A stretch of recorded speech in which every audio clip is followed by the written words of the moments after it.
Radhe friends. अभी तक हम पिछले वीडियो में पढ़ा था ब्लड के बारे में, ब्लड ट्रांसफ्यूजन कैसे होता है, क्या इंडिकेशंस होते हैं, क्या पर्पज होते हैं उसके। तो अभी हम आगे का जो पार्ट है वो पढ़ेंगे हम ब्लड कंपोनेंट्स के बारे में। ब्लड कंपोनेंट्स क्या होते हैं, ब्लड कंपोनेंट्स के अंदर क्या पाया जाता है, मोस्टली प्लाज्मा और सेलुलर पार्ट देखने को हमको मिलता है। ये प्लाज्मा क्या होता है या सेलुलर पार्ट क्या होते हैं। प्लाज्मा होता है वो 55% पाया जाता है, जिसके अंदर मोस्टली क्या देखने को मिलता है, 99% वाटर और 1% सॉलिड पार्ट इसके अंदर देखने को मिलता है। बाकी 45% हमको देखने को मिलता है क्या, ब्लड सेलुलर पार्ट, जिसके अंदर हमको आरबीसी, डब्ल्यूबीसी और प्लेटलेट्स देखने को मिलती हैं। अब पढ़ते हैं ब्लड ट्रांसफ्यूजन के दौरान जो ब्लड आता है उसके अंदर आरबीसी की मात्रा कितनी होती है। जैसे कि 1 यूनिट अगर हम ब्लड का उपयोग कर रहे हैं तो लगभग 350 ml 1 यूनिट के अंदर ब्लड की मात्रा होती है। अब उसमें आरबीसी की संख्या कितनी होती है, 250 से 300 ml क्या होती है, उसके अंदर आरबीसी पाई जाती हैं।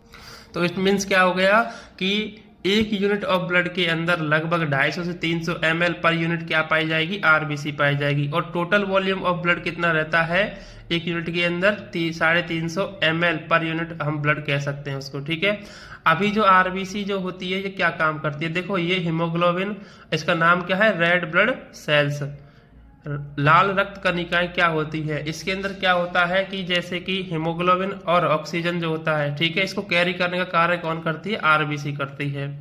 ठीक है, अब इसके अंदर कितनी मात्रा में या कितने परसेंटेज में, एक नॉर्मल व्यक्ति के अंदर हीमोक्रेट लेवल कितना पाया जाता है। हीमोक्रेट लेवल का मतलब होता है ये सेलुलर पार्ट जो होता है या ब्लड जो कंपोनेंट्स होते हैं इसकी मात्रा कितनी होती है। इसमें मोस्टली अगर देखा जाए तो 52% हमारा ये ब्लड कंपोनेंट्स पार्ट्स पाए जाते हैं और 44% एक फीमेल्स के अंदर हीमोक्रेट लेवल पाया जाता है। ठीक है, तो ओवरऑल हम बात करें तो 44% पाया जाएगा। और अगर एक हेल्दी क्लाइंट की बात करें, जो हेल्दी मेन की बात करें तो उसमें 52% हीमोक्रेट लेवल का वैल्यू पाया जाता है। अभी हम बात कर रहे थे आरबीसी के बारे में, रेड ब्लड सेल्स के बारे में। तो इसका जीवन काल या इसका लाइफ स्पान क्या होता है, देखो इसका जीवन काल मोस्टली बच्चों के अंदर 80 दिन देखने को मिलता है, 80 डेज। एंड एक एडल्ट पेशेंट जो है, एक एडल्ट पर्सन जो है उसके अंदर कितना देखने को मिलता है, 120 डेज।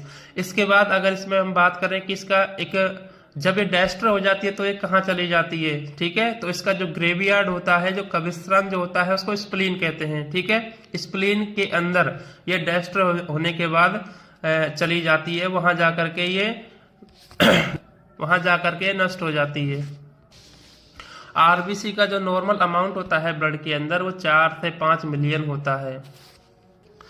देखिए सबसे वेरी वेरी इंपॉर्टेंट जहाँ से क्वेश्चन पूछे जाते हैं कंपटीशन में, जो आरबीसी होती है, ठीक है, उसको हम ब्लड कंपोनेंट में से अलग करके रखा भी जा सकता है। अगर किसी पेशेंट को ओनली आरबीसी की आवश्यकता है ब्लड ट्रांसफ्यूजन करने के दौरान, तो हम आरबीसी को ही हम अलग से चढ़ा भी सकते हैं, ट्रांसफ्यूज कर सकते हैं। तो इसको प्रिजर्व करने के लिए हम कैसा, ऐसी कौन से चीज है या ऐसा कौन सा प्रिजर्वेटिव है जो यूज किया जाएगा। प्रिजर्वेटिव का मतलब होता है इसको अधिक समय तक, इसके मैक्सिमम लेवल तक इसको प्रिजर्व करके, स्टोर करके रखना किसी भी चीज को। तो प्रिजर्वेटिव के रूप में इसमें सीपीडी एक सब्सटेंस है जिसका नाम है सिस्टेट फॉस्फेट डेक्सट्रोज एडेनिन। इसको हम मिला के रखते हैं, जिसके कारण ये 35 से लेकर के मतलब 35 से लेकर के 42 डेज तक हम इसको प्रिजर्व कर सकते हैं, स्टोरेज कर सकते हैं। इसका लेवल क्या है, 2 से 8 डिग्री सेंटीग्रेड टेम्परेचर पर हम इसको क्या कर सकते हैं, प्रिजर्व कर सकते हैं। अब इसके अंदर देखने को मिलता है आपको क्या, कि हम जैसे नॉर्मली ब्लड को हमको कितने देर के अंदर या कितने ड्यूरेशन के अंदर हमको ब्लड ट्रांसफ्यूज कर देना चाहिए। देखिएगा, हमको जब ब्लड ट्रांसफ्यूजन करना है, अगर हम 2 घंटे से कम में ब्लड ट्रांसफ्यूजन कर देते हैं तो उसको क्या देखने को मिलता है, फ्लूइड ओवरलोड देखने को या सर्कुलेटरी कार्डियक ओवरलोड देखने को मिल सकता है। ठीक है, ये फ्लूइड कार्डियक सर्कुलेटरी ओवरलोड क्या है, इसमें वॉल्यूम ज्यादा हो जाएगी हार्ट के अंदर। ऐसे ही अगर हम 4 घंटे से ज्यादा समय अगर उपयोग में लेते हैं या ड्यूरेशन लेते हैं ब्लड को ट्रांसफ्यूज करने के लिए, तो इसमें क्या देखने को मिलेगा, हमको सेप्टिसीमिया जैसी बीमारियां देखने को मिलेंगी। सेप्टिसीमिया क्या होगा, ब्लड के अंदर इन्फेक्शन फैल जाएगा, इसको हम सेप्टिसीमिया बोलेंगे। तो ये अगर हम ब्लड को 4 घंटे से ज्यादा अगर ट्रांसफ्यूज कर रहे हैं तो ये देखने को मिलेगा। मोस्टली हमको 3 घंटे या 4 घंटे के अंदर, 3 से 4 घंटे के अंदर हमको ब्लड को ट्रांसफ्यूज कर देना है। अगर रेशो में बात करूं तो मैं 2 से लेकर के 4 घंटे के अंदर हमको कर देना है। और एग्जैक्ट आंसर अगर आपको देना है कि आरबीसी को कितनी देर के अंदर हमको ट्रांसफ्यूज कर देना है किसी भी पर्सन के अंदर, तो 3 घंटे के अंदर हमको ट्रांसफ्यूज कर देना चाहिए।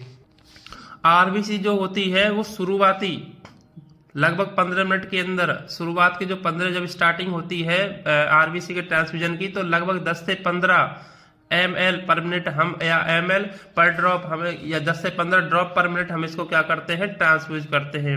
या हम अगर कोई पेशेंट है कार्डियक, ठीक है, तभी हम ये उपयोग करेंगे 10 से 15 ड्रॉप पर मिनट के हिसाब से।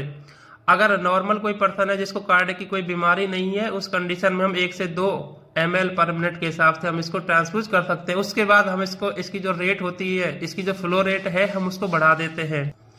देखो मोस्टली जो इसके अंदर देखने को मिलेगा क्या, कि जैसे कोई कार्डियक पेशेंट आया, उस कार्डियक पेशेंट को आपको आरबीसी क्या करनी है, ट्रांसफ्यूज करनी है। अगर आरबीसी एक कार्डियक पेशेंट के अंदर ट्रांसफ्यूज करनी है तो सबसे पहले शुरुआत के जो 15 मिनट होते हैं उसमें हम फ्लो रेट कम रखते हैं, क्योंकि कोई भी अगर इनिशियल इमरजेंसी आपको देखने को मिले, कोई एलर्जी कंडीशन आपको कोई अगर देखने को मिले, तो उस कंडीशन को हम जल्दी से रोकथाम कर सकें या पता कर सकें, उस चीज के लिए हमको फ्लो रेट क्या है, थोड़ा स्लो रखना पड़ता है। तो कार्डियक पेशेंट के अंदर 5 से 10 ड्रॉप पर मिनट हम रख सकते हैं, और नॉर्मली हम 10 से 20 ड्रॉप पर मिनट रख सकते हैं।